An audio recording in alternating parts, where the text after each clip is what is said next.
Hi friends, Ponnoos കിച്ചണിലേക്ക് എല്ലാവർക്കും സ്വാഗതം. ഞാൻ സുനിഷ. ഇന്ന് ഞാനിവിടെ ഉണ്ടാക്കിയിട്ടുള്ളത് പരിപ്പ് വടയാണ്. കടലപ്പരിപ്പ് ഉപയോഗിച്ചിട്ടുള്ള പരിപ്പ് വട. ഇതെങ്ങനെയാണ് ഉണ്ടാക്കിയതെന്ന് നോക്കാം. പരിപ്പ് വട ഉണ്ടാക്കാൻ ഞാനിവിടെ കുറച്ച് കടലപ്പരിപ്പാണ് എടുത്തിട്ടുള്ളത്. ഇത് ഞാൻ 3-4 മണിക്കൂർ മുന്നേ വെള്ളത്തിലിട്ട് കുതിർത്ത് വെള്ളാറാൻ വേണ്ടി വാരി വെച്ചതാണ്. പിന്നെ ഇതിലേക്ക് ആവശ്യമായ വലിയ ഉള്ളി, ചെറിയ ഉള്ളി, പച്ചമുളക്, കറിവേപ്പില, ഇഞ്ചി, വറ്റൽമുളക് എന്നിവ ചെറുതായി മുറിച്ചെടുത്തിട്ടുണ്ട്. ഇനി കടലപ്പരിപ്പ് ഒന്ന് മിക്സിയിൽ അടിച്ചെടുക്കാം. നല്ലവണ്ണം അരയരുത്, ഒന്ന് നുറുക്കി എടുത്താൽ മതി.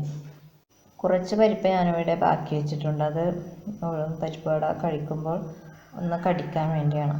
ഇനി ബാക്കി കടലപ്പരിപ്പ് ഒന്ന് അടിച്ചെടുക്കാം. ഞാനിവിടെ പരിപ്പ് മിക്സിയിലിട്ട് അടിച്ചെടുത്തു.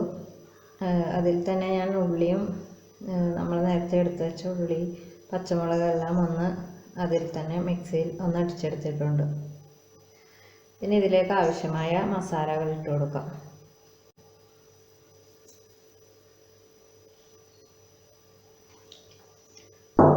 ഉപ്പ്, കുറച്ച് മുളക് പൊടി, ഇത് കാശ്മീരി മുളക് പൊടിയാണ്.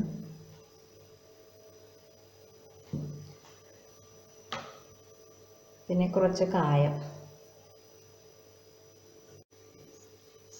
പിന്നെ നമ്മൾ നേരത്തെ മാറ്റി വെച്ച കുറച്ച് പരിപ്പ്.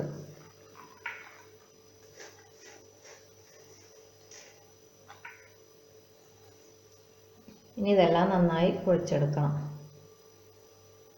എല്ലാം നന്നായി മിക്സ് ചെയ്തു. ഇനി ഉണ്ടാക്കാൻ തുടങ്ങാം. ആദ്യം ഇതുപോലെ ഉരുളയാക്കുക.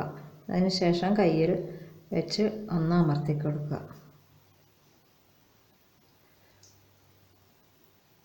വലിയ വടയാണ് വേണ്ടതെങ്കിൽ വലിയ ഉരുളകളാക്കാം.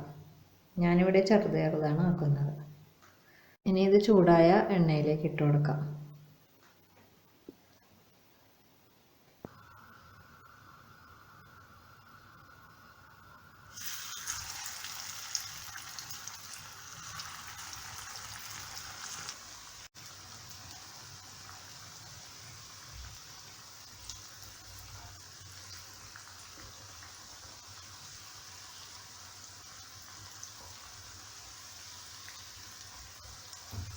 ഇതിപ്പോൾ പാകമായി കഴിഞ്ഞു. ഇതിനി എണ്ണയിൽ നിന്നും കോരിയെടുക്കാം.